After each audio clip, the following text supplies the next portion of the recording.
तो दोस्तों आप सभी का स्वागत है बहुत दिन बाद मेरे चैनल श्री की दुनिया 002 में। तो आप सभी कैसे हैं? आई होप आप सभी अच्छे होंगे, मस्त होंगे, स्वस्थ होंगे। तो यहाँ देखिए, आज मैं इतने दिन बाद बेड खोल के बैठ गई हूँ और पतिदेव कर रहे हैं मेरी हेल्प, क्योंकि मैं अकेले करने वाली उसमें नहीं हूँ। तो यहाँ पे देखिए, आपको दिखाती हूँ कि हम लोग क्या पैक कर रहे हैं। तो दोस्तों यहाँ पे हमने मंगाया था, ये है वैक्यूम बैग, जिसको कि आप इस तरीके से पंप से वो कर सकते हो।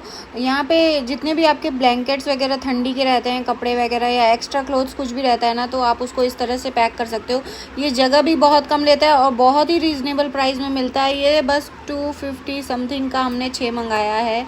275 के मिल जाते हैं, 250 के मिल जाते हैं। बहुत ही रीज़नेबल रेट में बहुत अच्छा प्रोडक्ट है। देखिए, इस तरीके से पंप करने से ये पिचक जाता है और छोटा हो जाता है सामान, और सामान खुलने के बाद नए के नया जैसे रहता है। जैसे कि आपने ड्राई क्लीन वगैरह कराते हो ब्लैंकेट को, तो ब्लैंकेट वैसे ही चमकते रहते हैं, कुछ भी इसको ख़राब नहीं करता है।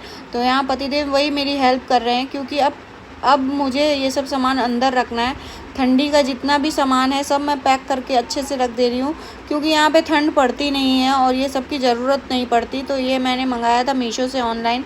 तो अगर आपको लिंक चाहिए तो मैं इसकी दे दूँगी। और यहाँ पे देखिए, मैंने पूरे घर का पसारा निकाल रखा है, क्योंकि वो बहुत दिन से, जब से हम लोग इस घर में आए हैं ना, ये बेड साफ़ नहीं हो पा रहा है। क्यों नहीं हो पाता है? क्योंकि हमारे पास और कहीं बैठने और सोने की जगह नहीं है, तो इसको हम लोग खोल ही नहीं पाते हैं। तो यहाँ पे देखिए, सारा जो पैकिंग वाला सामान है, मैंने जो महंगे सामान है, जो अच्छे सामान है, उनको अच्छे से पैक कर दिया है। यहाँ पतिदेव मेरी बहुत हेल्प कर रहे हैं इस समय प्रेगनेंसी में, क्योंकि अब मैं इस हालत में नहीं हूँ कि ये सब कर सकूँ, और अब बहुत कम टाइम बचा है। तो पतिदेव को मैंने बोला कि थोड़ा थोड़ा करके करेंगे तो रोज़ थोड़ा थोड़ा हो जाएगा। तो आप लोग को क्या लगता है, इस समय में सबसे ज़्यादा साथ कौन देता है? तो सबसे ज़्यादा साथ एक आदमी ही देता है, अपनी वाइफ का, जो कि मेरे भी हस्बैंड दे रहे हैं यहाँ पे। तो बहुत अच्छा लगता है। और मैं भी काम करती रहती हूँ, क्योंकि घर बिल्कुल भी बैठना नहीं चाहिए।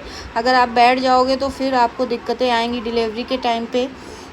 हालांकि मेरा तो पहले भी सीज़र है, देखिए इस बार भी डॉक्टर क्या बोलते हैं, लेकिन मैं तो काम कर रही हूँ ताकि मैं अपने आप को फिट रख सकूँ। और यहाँ बाबू भी आ गए थे, अपनी मौसी के साथ गए थे वो घूमने के लिए, और यहाँ आ गए जेली लेके। तो बहुत खुश हो रहा था बटरफ्लाई वाली जेली देख के, और यहाँ आते ही खुश हो गया, कह रहा था मैं भी पंपिंग करूँगा। अपने डैडी को देख के तुरंत बोलता है। यहाँ देखिए, दीदी और जीजा जी आए हुए हैं, उसको लेके गए थे घुमाने के लिए। तो ये नहीं था, तो हमने सोचा जल्दी जल्दी काम कर लेंगे। वैसे ये परेशान नहीं करता है। फिर ये है अगले दिन का व्लॉग। यहाँ इसकी मासी जाने लगी थी, तो फिर ये रोने लगा, तो फिर मासी रुक गई। और ये है अगले दिन का व्लॉग। यहाँ पे फिर से मुझे थोड़ा सा सामान याद आ गया, तो मैं सामान निकाल रही थी, क्योंकि अब डिलीवरी में ज़्यादा टाइम नहीं है। तो मैंने सोचा आने वाले बच्चे के लिए भी, तो जो वीर के मतलब मेरे बेटे के सामान है वो थोड़ा बहुत निकाल लेती हूँ, वॉश वगैरह कर देती हूँ और उसको अच्छे से रख दूँगी। तो ये वही सब सामान था जो मैं निकाल रही थी, क्योंकि उस दिन पतिदेव ने मुझे निकालने नहीं दिया था, उन्होंने बोला बाद में निकालना। लेकिन मैंने सोचा अब टाइम कम है, तो चलो इसको निकाल लेते हैं, और 1-2 दिन में वॉश भी कर लूँगी इनको। तो बस वही सब। और देखिए कितने अच्छे से मैं बेड सरिया के रख रही हूँ। तो इस तरह से आप लोग भी रखो, तो आप लोग का भी बेड वगैरह जो है वो गंदा नहीं होगा। और यहाँ पे देखिए, मैं अकेले बेड सरका रही हूँ, क्योंकि घर में कोई था नहीं, और बार बार मैं पतिदेव से नहीं बोल सकती कि आप मेरी हेल्प करो, आप मेरी हेल्प करो, काम धाम छोड़ के। तो जिस दिन उनकी ऑफ़ रहती है ऑफ़िस की, उस दिन वो मेरी हेल्प पूरी करते हैं। बाकी दिन मैं उनको कुछ भी करने को नहीं कहती, क्योंकि वो भी इंसान है, थक जाते हैं। तो मेरे से जितना होता है मैं धीरे धीरे कर ही रही हूँ। और ये सब करने से कुछ नहीं होता है। एक मनगढ़ंत कहानियाँ हैं कि ये हो जाएगा, वो हो जाएगा, कुछ नहीं होता है। अगर आप धीरे धीरे काम करोगे तो सब कुछ अच्छे ही होगा, कुछ भी ख़राब नहीं होता है। तो यहाँ पे देखिए, मैंने तो अपनी पूरी दोनों प्रेगनेंसी अकेले सब कुछ मैनेज किया है, और डिलीवरी भी मैनेज की है, तो ये भी कर लूँगी। और यहाँ पे देखिए, बेड सरकाने के बाद कितना कूड़ा निकला है। बेड हमको इसलिए सरकाना पड़ा क्योंकि जो बड़ी वाली अलमीरा है वो मुझे इसी रूम में शिफ्ट करनी है, और उसमें दोनों बच्चों के सब सामान सेट करने होंगे, ताकि आगे चल के दिक्कत ना हो। डिलीवरी के टाइम पे कोई भी उसे ढूंढे तो उसको मिल जाए। क्योंकि ये देखिए, ये तो अलमीरा पूरी खाली है और बहुत ही हल्की है, इस वजह से सरक जा रही है आराम से। तो ऐसा कुछ भी नहीं है कि मैं इसको क्यों सरका रही हूँ, मुझे कोई दिक्कत नहीं हो रही सरकाने वगैरह में। तो यहाँ पे मैं अच्छे से पूरा सामान आज सेट कर दूँगी ताकि आगे चल के कोई भी काम मुझे ना करना पड़े। ये देखिए कूड़ा कितना निकला है, बाबू की शरारतों का ये सारा वो है। तो ये है बड़ी वाली अलमीरा जो कि 3 डोर अलमीरा है, तो उसको भी मैं पूरा अच्छे से सेट कर रही हूँ। मेडिसिन वगैरह का एक मैंने वो बना दिया है इसमें, और बहुत ही अच्छा लग रहा है सब कुछ सेट करते हुए। टाइम भी पास हो जाता है और काम भी हो जाता है।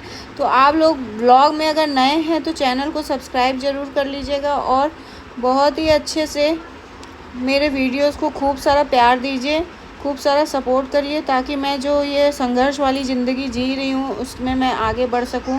और आप लोग के सहयोग से ही मेरे YouTube में 7000 प्लस फॉलोअर्स हो गए हैं, तो थैंक यू सो मच। तो यहाँ पे चलिए इस वार्डरोब को भी सही कर लेते हैं। इसमें मैं रखूँगी हम दोनों के कपड़े, हस्बैंड वाइफ के, और मैं अपने कपड़े ऊपर इसलिए रख रही हूँ ताकि मुझे दिक्कत ना हो। ये सब फीडिंग वाले क्लोथ्स हैं तो इसीलिए मैं निकाल दी हूँ, और सबको अभी एक एक बार वॉश करूँगी क्योंकि ये उसी समय काम आते थे जब मेरे बेटे का जन्म हुआ था। और यहाँ पे देखिए जितनी भी बेडशीट वगैरह हैं, ओल्ड बेडशीट, वो लगा दे रही हूँ क्योंकि अभी काम आएंगी सब। तो आप लोगों को ब्लॉग कैसा लगा, अच्छा लगा हो तो लाइक शेयर कमेंट करना ना भूलें। मिलते हैं नेक्स्ट ब्लॉग में, तब तक के लिए बाय बाय।